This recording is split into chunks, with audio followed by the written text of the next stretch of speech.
Before dawn, on 21 September 1745, the fields east of Edinburgh held their breath. The air over East Lothian was wet and cold, heavy with sea mist from the Firth of Forth, and the ground around Prestonpans and Tranent was broken by walls, ditches, and marshy ground that could make soldiers feel trapped before a shot was fired. Two armies stood within striking distance, each convinced that the next few hours would decide more than a local fight. They were fighting for a throne, for political legitimacy, and for the future shape of Britain itself. What followed would be remembered as the Battle of Prestonpans, or Gladsmore, a battle so short that many men barely understood it had begun before it was already lost. To understand the shock of Prestonpans, you have to rewind a few weeks. Charles Edward Stuart, the young claimant known to history as Bonnie Prince Charlie, had landed in the Highlands and raised his father's standard at Glenfinnan in August 1745. His goal was bold and dangerous: restore the Stuart line to the British throne by force. The Jacobite cause drew strength from loyalty, resentment, ambition, and opportunity. Britain was already stretched for war in Europe, and the Jacobite leadership believed speed and nerve could turn that strain into advantage. In a surprisingly short time, they gathered support, pushed south and seized Edinburgh, leaving the government scrambling to respond with more urgency than confidence. The government commander in Scotland, Sir John Cope, has often been mocked in songs and legend, but he was not sleepwalking into disaster. He tried to choose defensive ground that looked sensible to an experienced officer: difficult approaches in front, obstacles that might channel an attack, artillery placed to break an enemy rush, and cavalry ready to exploit any Jacobite disorder. On paper, it was a reasonable plan. The Jacobite army was known for aggressive charges, and Cope's arrangement seemed built to punish exactly that.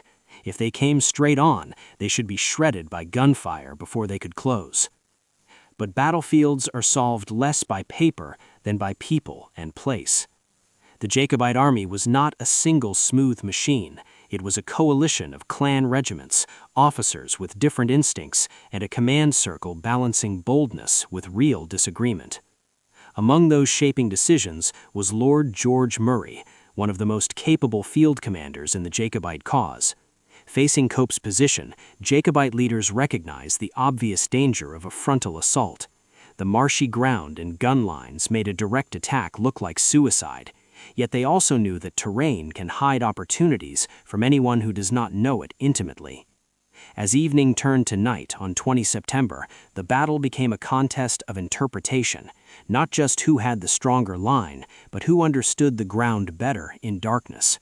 The Jacobites received crucial local guidance, identifying a workable route through difficult marshland near Rigganhead that could turn Cope's flank. It was the kind of fragile opportunity that depends on trust in local knowledge, trust in officers to execute under pressure, and trust in exhausted men to move silently through uncertain ground at night. If that march failed, the rising might collapse in a single morning. If it worked, the government line could be forced to fight on terms it never intended. So, long before sunrise, men began moving through wet fields and narrow tracks, boots sinking in the earth, muskets and broadswords carried in silence, no bright banners, no triumphant drums, only the friction of equipment and low voices passing orders in the dark. Every minute raised the stakes. A wrong turn, a delay, a warning shot, and the advantage was gone. This was the hinge of Prestonpans, the moment when a battle that looked predictable became suddenly unstable. The Jacobites chose strong ground. The Jacobites chose to redefine the ground. Night movements are never neat, and this one was no exception. Units drifted, spacing stretched, and commanders fought the chaos that comes naturally when hundreds of men march without full light across uncertain terrain. But enough of the Jacobite force reached the intended position to create exactly the crisis Cope feared, a threat appearing from a direction his army had not expected to fight at first light. His troops had to wheel and redeploy quickly, reforming under time pressure in the gray edge of dawn. In military terms, this is where battles often crack, not in the first shot, but in the rushed transition between plans.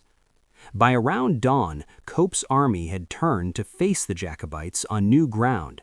He still had professional infantry, artillery, and dragoons, and in theory those tools could stabilize the field. But theory assumes time. Time to align guns, time to settle nerves, time for cavalry to read and respond. The Jacobites, by contrast, needed to remove time from the equation. Their best chance was to close rapidly, absorb the opening fire, and smash cohesion before discipline could reassert itself. Prestonpans would be decided not by hours of maneuver, but by how quickly one side could compress fear, distance, and violence into a single shock. Then came the opening exchange. The government guns fired, but not with the sustained battle-shaping effect Cope required. Accounts describe minimal artillery impact before the Jacobites were already too close for comfort. Whether because of panic, disrupted setup, or the speed of the advance, the artillery arm failed to dominate the field. That failure mattered enormously. Artillery is supposed to stretch the battlefield, forcing attackers to pay for every yard. At Prestonpans, the yardage disappeared too fast. The Jacobite charge, often romanticized but brutally practical in execution, was built on momentum and morale pressure. Men advanced in a dense rush, firing at close range where they could, then closing with blade and clubbed musket. The aim was not elegant formation fighting, the aim was rupture. Break one section of line, trigger uncertainty in the next, and let panic travel faster than orders. On a calm parade ground, drilled troops can withstand almost anything. In wet dawn light, with mist, noise, and sudden proximity, even good troops can unravel if they sense their neighbors giving way. Cope's cavalry, especially the dragoons, were supposed to provide mobility and countershock. Instead, they became part of the crisis. Some mounted units hesitated or broke, others withdrew in disorder, transmitting alarm across the field. Infantry can survive heavy pressure if flanks are secure. Once flank confidence collapses, each unit starts to feel alone, and once units feel alone, discipline becomes fragile. Government infantry did fire and resist in places, but isolated pockets of steadiness could not compensate for a line losing coherence as a system. What makes Prestonpans so dramatic is the speed of this transformation. At first light, the government still possessed the visible architecture of an army. Minutes later, much of that architecture was broken. Guns abandoned, cavalry scattered, infantry compressed into confused retreat routes. The Jacobite advance did not win because it was magical. It won because it arrived at exactly the point where redeployment stress, weak artillery effect, and cavalry instability converged. In that convergence, the battle's outcome became brutally one-sided. Once the line cracked, the field became a geography of escape, pursuit, and entrapment. Men running westward met stone walls, estate boundaries, enclosures, and narrow passages around places like Bankton and Preston. Terrain that had seemed manageable in formation became lethal in retreat. Where open ground might have allowed a controlled withdrawal, bottlenecks turned movement into collision. Officers shouted for order that could no longer be assembled. Small groups tried to rally, then were swallowed by fugitives pushing through the same constricted routes. The fight was no longer a contest of plans. It was now a contest between fear and obstacles. Government losses rose sharply in this phase, not only from direct combat, but from the mechanics of a rout. Once artillery crews fled and cavalry cohesion failed, infantry units were exposed to close assault and then to pursuit through broken ground. Some men surrendered, others were cut down. Casualty totals vary in different accounts, but all credible narratives agree on the pattern. Heavy government losses, large numbers captured, and comparatively light Jacobite casualties. The asymmetry was stark. Prestonpans was not merely a setback, it was the destruction of field effectiveness in a single morning. Among the best-known personal stories is that of Colonel James Gardner, associated with Bankton House and remembered as mortally wounded in the collapse. His death entered sermons, biographies, and later retellings, becoming part of the moral storytelling that follows decisive battles. Prestonpans quickly generated these human symbols: the noble dead, the disgraced commander, the loyal survivor, the reckless victor. Such stories are never trivial. They shape how societies process violence and apportion blame long after the smoke clears. And blame came swiftly. Sir John Cope's name became a byword for failure in popular memory, especially in satirical song. Yet the reality was more complex than mockery. He had attempted a coherent defensive concept and faced a night maneuver that compromised his intended field geometry before the decisive clash. He was part of a defeat, certainly, but he was also trapped in a cascade where several arms of his force failed almost simultaneously at the worst possible moment. History often prefers simple villains. Battles rarely provide them. For the Jacobites, Prestonpans was a surge of validation. It proved they could defeat a government army in open battle, and do it convincingly. Morale rose, recruitment prospects improved, and political shock rippled outward. Officials who had treated the rising as containable were forced to rethink. Confidence is a strategic resource, and at Prestonpans that resource shifted dramatically in one morning. The victory did not end the campaign, but it changed its temperature. What had seemed improbable now looked frighteningly possible. Still, victory carried a hidden warning. The same charge tactics that shattered Cope's redeploying army depended on conditions: surprise, speed, and the ability to close distance before sustained fire took effect. Where disciplined infantry had time, space, and firm support, the equation could change. Prestonpans showcased the ceiling power of Jacobite attack methods, but it also hinted at their contingency. The tactic was devastating when the moment favored it. It was not invincible in every circumstance. By mid-morning, the field was settled. The decisive action had lasted only minutes, yet its emotional impact felt enormous. Men who had marched into position under one set of assumptions walked away, or did not walk away at all, under another. Prestonpans entered memory as a battle that moved faster than comprehension. Dawn confidence, sudden rupture, irreversible rout.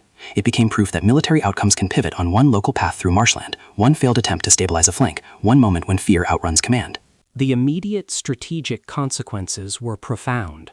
With a government army in Scotland defeated, the Jacobite leadership gained momentum for the next phase of the campaign. The road to further operations opened, and within weeks the rising pressed deeper, eventually crossing into England and reaching as far south as Derby in early December 1745. Prestonpans did not guarantee final victory. History would show that clearly, but it transformed the rebellion from a dramatic Highland challenge into a kingdom-level crisis. In London and beyond, policymakers now had to treat the Jacobite threat as immediate and real. Yet battles are remembered in two timelines, the timeline of operations and the timeline of myth. In operational terms, Prestonpans was a fast tactical victory with major psychological effects. In mythic terms, it became a stage on which competing versions of Scotland and Britain performed themselves. Jacobite memory celebrated daring, legitimacy, and providential momentum. Government memory emphasized shock, recovery, and the need for harsher effectiveness. Popular culture reduced some of this complexity into characters and refrains, especially in songs that mocked Cope's retreat and elevated Jacobite elan. The battlefield itself, over generations, changed with industry, roads, extraction, housing, and modern life. But change does not erase significance. The area remains recognized as nationally important, and research has continued to refine where actions likely unfolded and how movement across the ground shaped the result. That matters because Prestonpans is not just a romantic scene from the 18th century, it is a practical case study in terrain reading, command stress, and the fragility of military systems under rapid pressure. It rewards emotion, but it also rewards analysis. If you stand with this battle for a moment, the central lesson is not mysterious. Armies do not fight abstractions. They fight on specific ground, under specific light, with specific morale at specific speeds. Cope's plan was not irrational, but it assumed a certain geometry of attack.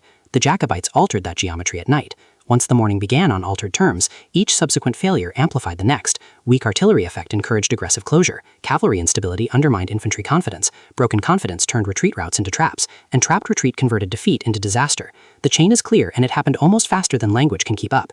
Prestonpans also reminds us that short events can cast long shadows. The decisive combat phase lasted minutes, but the reputations forged there endured for lifetimes, and the political shock fed decisions that shaped the rest of the rising. Even after later reversals, including the catastrophic end of the Jacobite military bid at Culloden in April 1746, Prestonpans retained its distinct place, the morning when the Jacobite project looked not merely romantic, but militarily formidable. So the Battle of Prestonpans should be remembered neither as a quaint legend nor as a technical footnote. It was a collision of strategy, personality, terrain, and timing that changed the emotional weather of Britain in a single dawn. It showed how quickly conventional superiority can fail when cohesion breaks. It showed how local knowledge can outweigh formal positioning. And it showed how the first major victory of a rebellion can electrify supporters while terrifying opponents into urgent counteraction. In the end, Prestonpans is a story of velocity, of movement through marshland, of decisions made in darkness, of panic traveling through ranks, of history accelerating between first light and sunrise. The guns fired, the lines broke, and the map of confidence shifted. The smoke lifted quickly. The consequences did not.